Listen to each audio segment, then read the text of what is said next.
Chapter 6. All that year, the animals worked like slaves, but they were happy in their work. They grudged no effort or sacrifice, well aware that everything they did was for the benefit of themselves and those of their kind who would come after them, and not for a pack of idle, thieving human beings. Throughout the spring and summer, they worked a 60-hour week, and in August, Napoleon announced that there would be a work on Sunday afternoons as well. This work was strictly voluntary, but any animal who absented himself from it would have his rations reduced by half. Even so, it was found necessary to leave certain tasks undone. The harvest was a little less successful than in the previous year, and two fields which should have been sown with roots in the early summer were not sown because the plowing had not been completed early enough. It was possible to foresee that the coming winter would be a hard one. The windmill presented unexpected difficulties. There was a good quarry of limestone on the farm, and plenty of sand and cement had been found in one of the outhouses, so that all the materials for the building were at hand. But the problem the animals could not at first solve was how to break up the stone into pieces of suitable size. There seemed no way of doing this except with picks and crowbars, which no animal could use because no animal could stand on his hind legs. Only after weeks of vain effort did the right idea occur to somebody, namely to utilize the force of gravity. Huge boulders, far too big to be used as they were lying all over the bed of the quarry. The animals lashed ropes around these, and then all together, cows, horses, sheep, any animal that could lay hold of the rope, even the pigs sometimes joined in at critical moments. They dragged them with desperate slowness up the slope to the top of the quarry, where they were toppled over the edge to shatter to pieces below. Transporting the stone when it was once broken was comparatively simple. The horses carried it off in cartloads, the sheep dragged single blocks. Even Muriel and Benjamin yoked themselves into an old governess cart and did their share. By late summer, a sufficient store of stone had accumulated, and then the building began under the superintendence of the pigs. But it was a slow, laborious process. Frequently, it took a whole day of exhausting effort to drag a single boulder to the top of the quarry, and sometimes when it was pushed over the edge, it failed to break. Nothing could have been achieved without Boxer, whose strength seemed equal to that of all the rest of the animals put together. When the boulder began to slip and the animals cried out in despair at finding themselves dragged down the hill, it was always Boxer who strained himself against the rope and brought the boulder to a stop. To see him toiling up the slope inch by inch, his breath coming fast, the tips of his hooves clawing at the ground, and his great sides matted with sweat, filled everyone with admiration. Clover warned him sometimes to be careful not to overstrain himself, but Boxer would never listen to her. His two slogans, "I will work harder," and "Napoleon is always right," seemed to him a sufficient answer to all problems. He had made arrangements with the cockerel to call him 3/4 of an hour earlier in the mornings, instead of a half an hour. And in his spare moments, of which there were not many nowadays, he would go alone to the quarry, collect a load of broken stone, and drag it down to the site of the windmill unassisted. The animals were not badly off throughout the summer, in spite of the hardness of their work. If they had no more food than they had had in Jones's day, at least they did not have less. The advantage of only having to feed themselves and not having to support 5 extravagant human beings as well was so great that it would have taken a lot of failures to outweigh it. And in many ways, the animal method of doing things was more efficient and saved labor. Such jobs as weeding, for instance, could be done with a thoroughness impossible to human beings. And again, since no animal now stole, it was unnecessary to fence off pasture from arable land, which saved a lot of labor on the upkeep of hedges and gates. Nevertheless, as the summer wore on, various unforeseen shortages began to make themselves felt. There was a need of paraffin oil, nails, string, dog biscuits, and iron for the horses' shoes, none of which could be produced on the farm. Later, there would also be a need for seeds and artificial manures, besides various tools, and finally, the machinery for the windmill. How these were to be procured, no one was able to imagine. One Sunday morning, when the animals assembled to receive their orders, Napoleon announced that he had decided upon a new policy. From now onwards, Animal Farm would engage in trade with the neighboring farms. Not, of course, for any commercial purpose, but simply in order to obtain certain materials which were urgently necessary. The needs of the windmill must override everything else, he said. He was therefore making arrangements to sell a stack of hay and part of the current year's wheat crop, and later on, if more money was needed, it would have to be made up by the sale of eggs, for which there was always a market in Willingdon. The hens, said Napoleon, should welcome this sacrifice as their own special contribution toward the building of the windmill. Once again, the animals were conscious of a vague uneasiness. Never to have any dealings with human beings, never to engage in trade, never to make use of money. Had these not been among the earliest resolutions passed at the first triumphant meeting after Jones was expelled? All the animals remembered passing such resolutions, or at least they thought that they had remembered it. The four young pigs who had protested when Napoleon abolished the meetings raised their voices timidly, but they were promptly silenced by a tremendous growling from the dogs. Then, as usual, the sheep broke into four legs good, two legs bad, and the momentary awkwardness was smoothed over. Finally, Napoleon raised his trotter for silence and announced that he had already made the arrangements. There would be no need for any of the animals to come in contact with human beings, which would clearly be most undesirable. He intended to take the whole burden upon his own shoulders. A Mr. Whymper, a solicitor living in Willingdon, had agreed to act as intermediary between Animal Farm and the outside world, and would visit the farm every Monday morning to receive his instructions. Napoleon ended his speech with his usual cry of "Long live Animal Farm," and after the singing of the Beasts of England, the animals were dismissed. Afterwards, Squealer made a round of the farm and set the animals' minds at rest. He assured them that the resolution against engaging in trade and using money had never been passed, nor even suggested. It was pure imagination, probably traceable in the beginning to lies circulated by Snowball. A few animals still felt faintly doubtful, but Squealer asked them shrewdly, "Are you certain that this is not something that you have dreamed, comrades? Have you any record of such a resolution? Is it written down anywhere?" And since it was certainly true that nothing of the kind existed in writing, the animals were satisfied that they had been mistaken. Every Monday, Mr. Whymper visited the farm as had been arranged.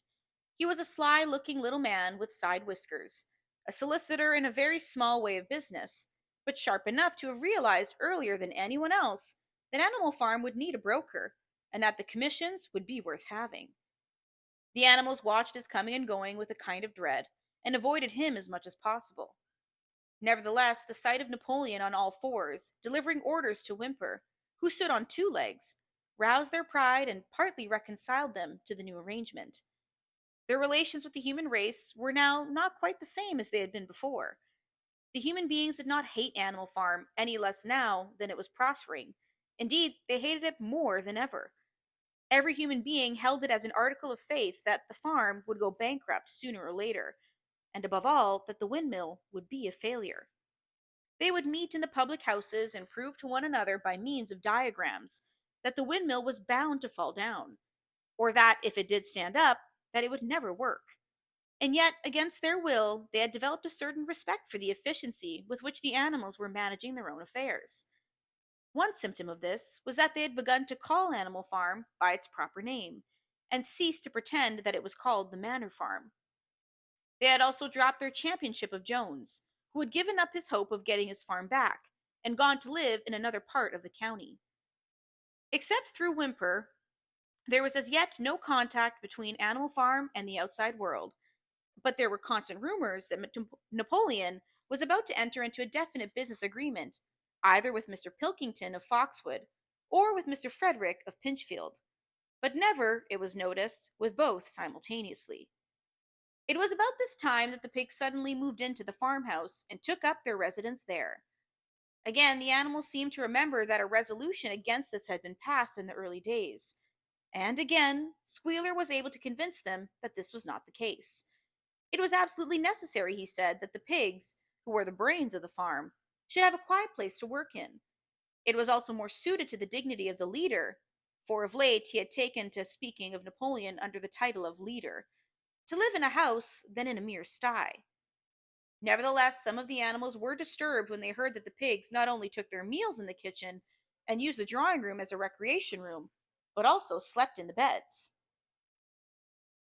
Boxer passed it off as usual with "Napoleon is always right." But Clover, who thought she remembered a definite ruling against beds, went to the end of the barn and tried to puzzle out the 7 commandments which were inscribed there. Finding herself unable to read more than individual letters, she fetched Muriel. Muriel, she said, read me the 4th commandment. Does it not say something about never sleeping in a bed? With some difficulty, Muriel spelt it out. It says, no animal shall sleep in a bed with sheets, she announced finally. Curiously enough, Clover had not remembered that the 4th commandment mentioned sheets, but as it was there on the wall, it must have done so. And Squealer, who happened to be passing at this moment, attended by 2 or 3 dogs, was able to put the whole matter in its proper perspective. You have heard then, comrades, he said, that we pigs now sleep in the beds of the farmhouse. And why not? You do not suppose, surely, that there was ever a ruling against beds. A bed merely means a place to sleep in. A pile of straw in a stall is a bed, properly regarded. The rule was against sheets, which are a human invention. We have removed the sheets from the farmhouse beds and sleep between blankets. A very comfortable beds they are too, but not more comfortable than we need, I can tell you, comrades, with all the brain work that we have to do nowadays. You would not rob us of our repose, would you, comrades? You would not have us too tired to carry out our duties. Surely none of you wishes to see Jones back. The animals reassured him on this point immediately, and no more was said about the pigs sleeping in the farmhouse beds. And when some days afterwards it was announced that from now on the pigs would get up an hour later in the mornings than the other animals, no complaint was made about that either. By the autumn the animals were tired, but happy. They had had a hard year, and after the sale of part of the hay and the corn stores of food for the winter were none too plentiful. But the windmill compensated for everything. It was almost half built now. After the harvest, there was a stretch of clear, dry weather, and the animals toiled harder than ever, thinking it well worth while to plod to and fro all day with blocks of stone, if by doing so they could raise the walls another foot. Boxer would even come out at nights and work for an hour or two on his own by the light of the harvest moon. In their spare moments, the animals would walk around and round the half finished mill, admiring the strength and perpendicularity of its walls, and marveling that they should ever have been able to build anything so imposing. Only old Benjamin refused to grow enthusiastic about the windmill, though as usual he would utter nothing beyond the cryptic remark that donkeys live a long time. November came with raging southwest winds. Building had to stop because it was now too wet to mix the cement. Finally, there came a night when the gale was so violent that the farm buildings rocked on their foundations, and several tiles were blown off of the roof of the barn. The hens woke up squawking with terror because they had all dreamed simultaneously of hearing a gun go off in the distance. In the morning, the animals came out of their stalls to find that the flagstaff had been blown down, and an elm tree at the foot of the orchard had been plucked up like a radish. They had just noticed this when a cry of despair broke from every animal's throat. A terrible sight had met their eyes. The windmill was in ruins. With one accord, they dashed down to the spot. Napoleon, who seldom moved out for a walk, raced ahead of them all. Yes, there it lay, the fruit of all their struggles, leveled to its foundations. The stones they had broken and carried so laboriously, scattered all around. Unable at first to speak, they stood gazing mournfully at the litter of fallen stone. Napoleon paced to and fro in silence, occasionally snuffing at the ground. His tail had grown rigid and twitched sharply from side to side, a sign of him of intense mental activity. Suddenly he halted as though his mind were made up. Comrades, he said quietly, do you know who was responsible for this? Do you know the enemy who has come in the night and overthrown our windmill? Snowball! He suddenly roared in a voice of thunder. Snowball has done this thing. In sheer malignity, thinking to set back our plans and avenge himself for his ignominious expulsion, this traitor has crept here under the cover of night and destroyed our work of nearly a year. Comrades, here and now I pronounce the death sentence upon Snowball. Animal hero, second class, and half a bushel of apples to any animal who brings him to justice. A full bushel to anyone who captures him alive. The animals were shocked beyond measure to learn that even Snowball could be guilty of such an action. There was a cry of indignation, and everyone began thinking out ways of catching Snowball if he should ever come back. Almost immediately, the footprints of a pig were discovered in the grass at a little distance from the knoll. They could only be traced for a few yards, but appeared to lead to a hole in the hedge. Napoleon snuffed deeply at them and pronounced them to be snowballs. He gave it as his opinion that Snowball had probably come from the direction of Foxwood Farm. "No more delays, comrades," cried Napoleon when the footprints had been examined. "There is work to be done. This very morning we begin rebuilding the windmill, and when we build all through the winter, we will build rain or shine. We will teach this miserable traitor that he cannot undo our work so easily. Remember, comrades, there must be no alteration in our plans. They shall be carried out to the day. Forward, comrades! Long live the windmill! Long live Animal Farm!"